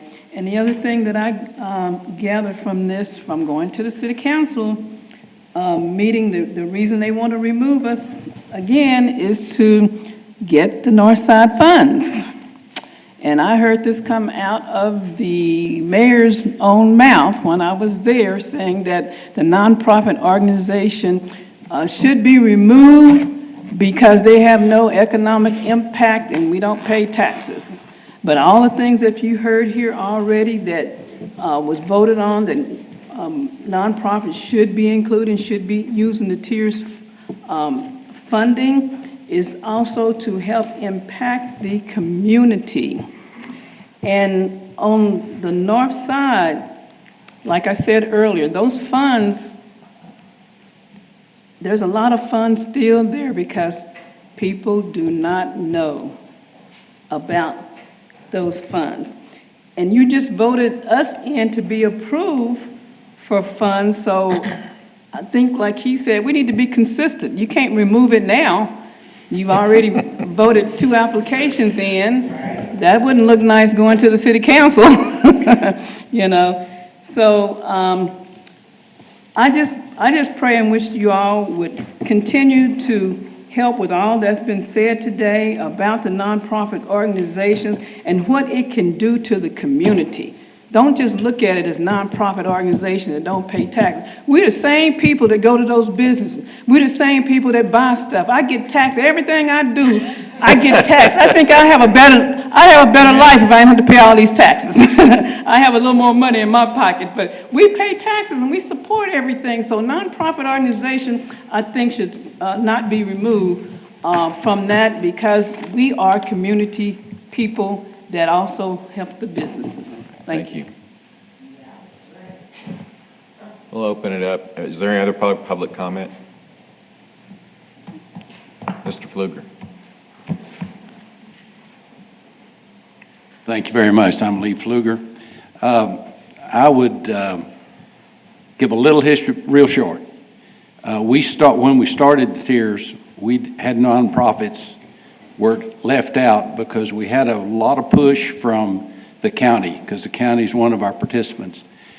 We wanted to be sure that any funds spent would create a dividend in higher property tax revenues. That's why we did it initially. The business plan for the South right now is to spend 50% of all the funds generated on streets. I really believe that what these people are saying is right. If you drive up MLK, the more landscaping and fixing of the houses and the facades will make a definite difference in the image for that part of North Angelo. So I'm very much in favor of we need to use this $2 million we have up there. It doesn't do any good to put it in the city coffers. We need to get it out. Whether we put it in streets or we put it in whatever we put it in, it needs to be it needs to be spent. That's the reason we're collecting these funds. And I would fix every church in North Angelo. Thank you. Thank you, Mr. Pfluger. All right, I'm going to open the floor up for just discussion among the board on this issue. Mr. Like to Valerio. continue that incentive policy of funding nonprofits for the reason it's a tool that we presently have in the north side that will assist us to do the revitalization in that area that's needed. Taking that away from us, again, it's like Dale says, tying our hands behind our back. So I would love to continue having that tool to where we can get that project up and running and get some projects rolled out. Who's next? Okay, my comment is it fair that we allow nonprofits in the north to apply and not in the south? Because, and I assume the reason it's fair in the north because we have a lot of money in the north. In the south, we don't. A couple nonprofits that come in at 66,000 could get wiped out pretty quick if we apply it. So that may be a reason why we don't have nonprofits able to do that in the south, but we do in the north because we got 1,870,000 now. There's a lot of money in that case. I do think improving any business within an area is going to improve that whole area, not just itself, because it gives incentives. So the ability to give the nonprofits. But my question is, if we keep letting nonprofits in the north apply, why are we not letting the ones in the south apply? I think it's not a fair way to do business when we do one thing for one area and not the same thing for the other area. Okay. I think that the scope of what a nonprofit actually is when it comes to the TIRZ organization, maybe that's something that needs to be looked at. Maybe, okay, great presentation today for all the reasons why, but then there are other reasons that shouldn't, that have been, so that it could generate money for businesses to actually, be able to do what they need to do with their facades and so on. I know it's hard to say, but when I say scope, from just the folks, the have and the have-nots, basically, is what I'm saying. And I think that should be something to be looked at, and that could be incorporated completely. John, to your knowledge, is this the only thing that can and cannot be funded by North and South? I mean, is this the only? The only rule that- difference, Yeah, yes. it's the only difference. Yeah. Okay. It's still just, I mean, like I said, back on Mr. Hoag's part from earlier, I'm kind of just, we turned down the streetscape project or the maintenance, city maintenance project, and the city council overruled us, put it on there and approved it, and now are now asking us to take off nonprofits, which to me, that did not go to any kind of tax incentive increasements for the maintenance project, but they're asking us to take off nonprofits that do when they're using our money for that. However, I do think that there are other ways for nonprofits to get funding other than TIRZ for this. And then also, we've had this open, when was this rule change? I'm new to the board too, so when did this come where North? In 19, so we're basically 2 years in, and we've only had one, maybe two nonprofits that have applied out of the North in those 2 years. I understand there's been some education on the North and all that, but yet we've only had two projects that have come forth in 2 years on it. Is it two or one? Or one. This is the first one I remember voting. First one, okay. I didn't know if there was one before that, but we've only had one in 2 years, so I know this is obviously a big topic, but it's been open for 2 years and we've only had one that have come in there. So, I don't know if I'm for it or not. It still just makes me mad that the city is using some of these funds for what I don't consider the tiers should be used for. However, they're also asking us not to use it for nonprofits. I'd like to just make one comment on one factor about the education. Folks, the TIRZ Board, Lee was the chair, and there was an initiative to educate people in the North back, how long ago, Lee? Back, I'm talking about two. Craig did the best job ever. Yeah, there was an initiative to, even discussion about using TIRZ funds to do a publicity outreach to the North Zone to get people to use the TIRZ funds.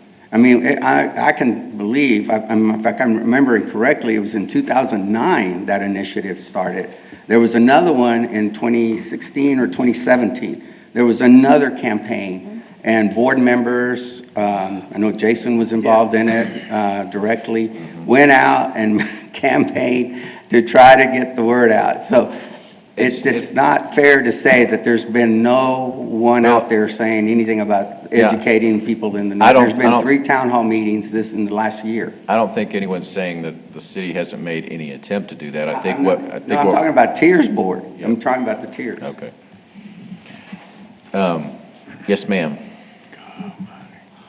Again, from what I understand about the TIRZ program, it was on the books back in 2019, but I guess nothing really happened about it, because when I went to a city council meeting last year around July, and I heard about the TIRZ program, I asked them, were there funds from the TIRZ program for the nonprofit organization? They said no, so it has not been on the books open for the TIRZ for the nonprofit for 2 years. It just got opened back, and it was approved on August the 16th of 2022.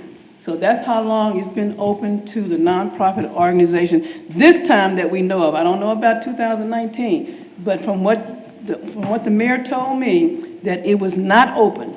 And this is the first time it's really been open or really been used. So, no, I just wanted to clarify that it was just approved in August. I understand, and I don't want to really get into the education issue because that's really not what we're talking about today, as to whether that is or isn't. But when I first came on the board, the very first topic we were talking about was doing exactly what Mr. Velasquez is talking about, which is making efforts to outreach. So I know those have been made. Anyone else? Ryan, do you want to have a comment? I know Mr. Brown has another comment. It's a tough subject. I've heard about the TIRZ Board for years. Haven't been on here very long, but I come down to just what it's called in general, and it's tax reinvestment. And I do think that businesses, if the businesses would take advantage, it's going to bring the area up as well. There's going to be growing businesses. They're going to give to the nonprofits. There's just there is a lot of nonprofits in this town. I work with a group, and it could become inundated with multiple nonprofits every month, and if we use all the money again, there's a lot of money in the north, but if it goes away, it's not going to be groups putting it back in.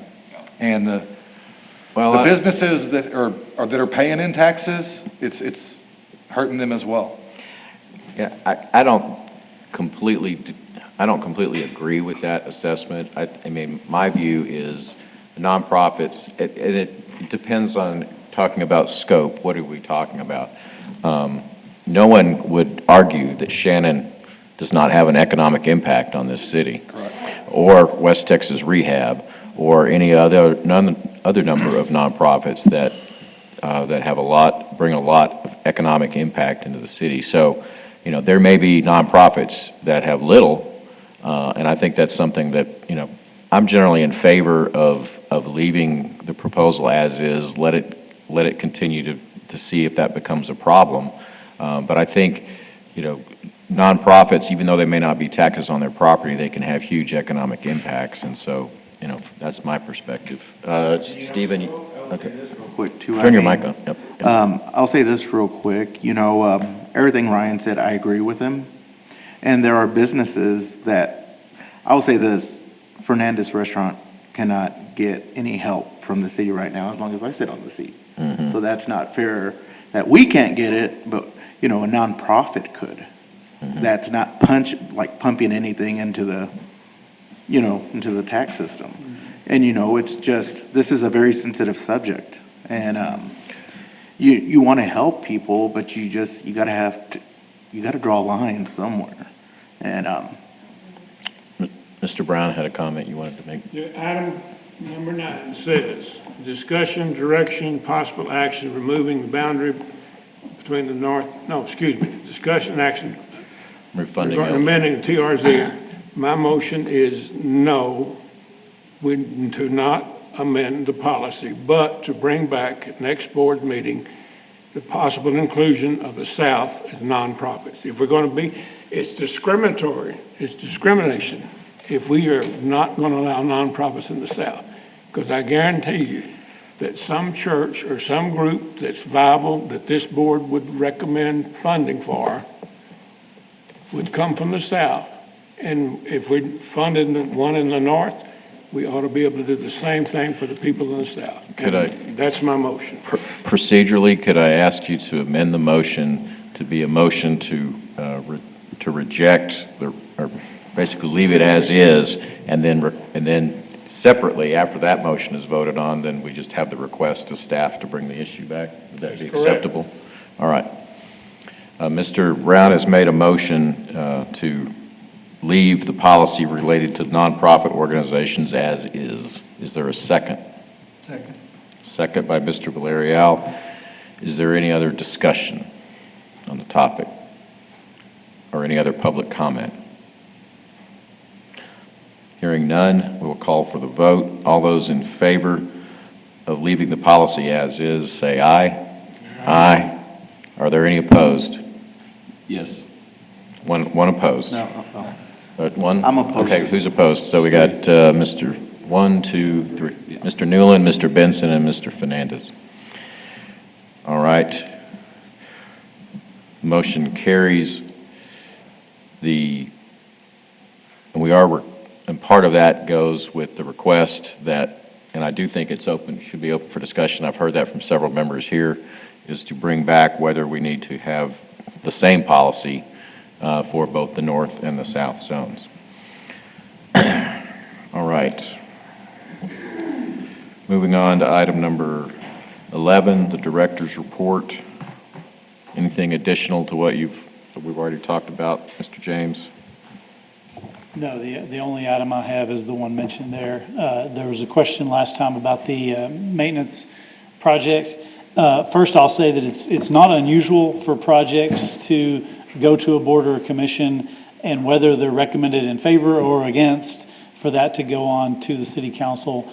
In this case, that was recommended by the city manager's office to go ahead and move this forward to get the city council's take a vote on that item on whether or not to fund that. Well- But it was clearly presented to them that this board's recommendation was not to fund that. Well, let me back up because, and I'm not, my understanding from when we discussed this at the last meeting was that the request to put that on the agenda to vote to approve that maintenance project was not recommended by staff, but by council member. And that's what I recall hearing. And so I want some clarity on whether that is or is not the case. I actually don't recall that being recommended by a council member. It was an item that came up in the town hall meetings again as a staff. Ultimately, it was initiated by staff as we talked about what we could use some of that north money for. One of the concepts that came up was that idea of using it to help improve. So I would call that a staff-initiated request. Well, my understanding was that it was initially a staff-generated request that was brought to this board, which we discussed. We rejected it, and my understanding from the last meeting was that staff left it alone, but that council requested. And I don't want to accuse, since I've already said some harsh words about the city council, I don't want to accuse the city council of doing something that they didn't do. So did the staff recommend to take it to council, or did the city council members request it be put on the agenda? Well, I guess I would quibble a little bit on what do you mean by staff? Well, I mean, anybody from the city manager on down. The city manager's office. That would be staff. Advised our staff, the TIRZ Board staff, being in the Planning and Development Services Department. So the city manager's office asked us to include that on an agenda. Okay. If that was a request from a council member or directly from the city manager's office, I can't answer that. Okay, thank you. Somebody got the attention of the city manager and they put it on the city council agenda. That's what happened. Yep. Okay. But again, I'll reiterate, it's not unusual for items that go to a board, even if they're recommended by a denial by the board, Can to we go amend our on. bylaws, Mr. Chairman, where things we vote down can't go to the council? No. Well, I'll just and remind you, I'll- city council approves those bylaws as well. I understand, and I understand, and there are certain things that by law are required to go to the council, whichever way it's for actually zoning issues, and ordinances and things of that nature. I'm not quibbling with that. But I do want to make it clear that, there was no discussion about that, or communication. I mean, you informed me that it was on the city council agenda, but beyond that, I think when you have a board that unanimously rejects a proposal, and then whether it was staff initiated or whether it was city council initiated, and I'm not arguing, I'm not griping at you, I'm just stating my opinions on this, I think that sends the wrong message to citizen boards. Not just this TIRZ board, I think it sends the wrong message to any board, whether it's on planning or zoning or anyone else, that says that your work is not really appreciated and city council will just make all the decisions itself. And if that's the case, that's the city council's prerogative. But I know they can't run a TIRZ without a TIRZ board by law either. So we're going to have some sort of come to Jesus meeting on how we continue forward in this relationship. That's my comments. We're city council and city staff approved to be board members to manage a fund. And when we turn something down and they take a good part of our fund and do what they want to with it anyway, it's hard for me to understand how that can happen. And how we're supposed to do the job, particularly with the South funds, how we're supposed to do the job we're tasked to do if the city council on their own decides that there's a certain percentage of those funds we're not going to be able to use over our objection. So that's just John Mark's comment for the day.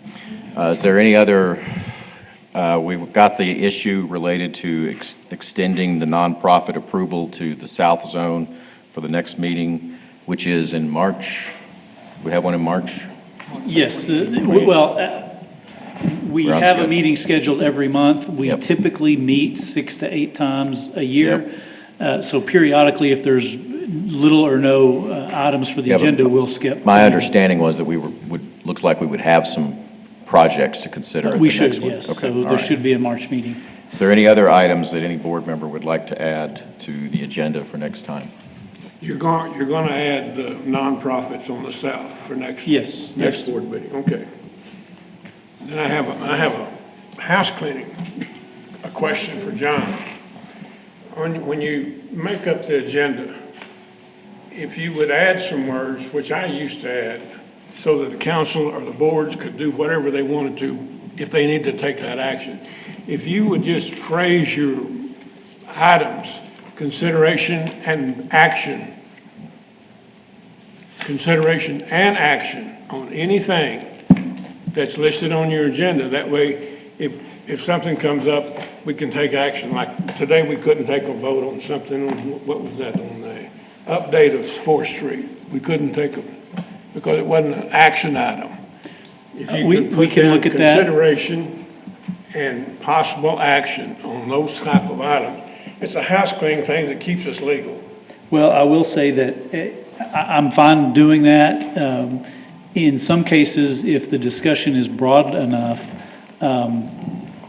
we need to indicate to the public what action might be taken. So I could foresee items that are too broad to just say "and possible action" if it's not clearly enough defined what your possible action might be. 4th Street is broad enough and specific enough for an action item.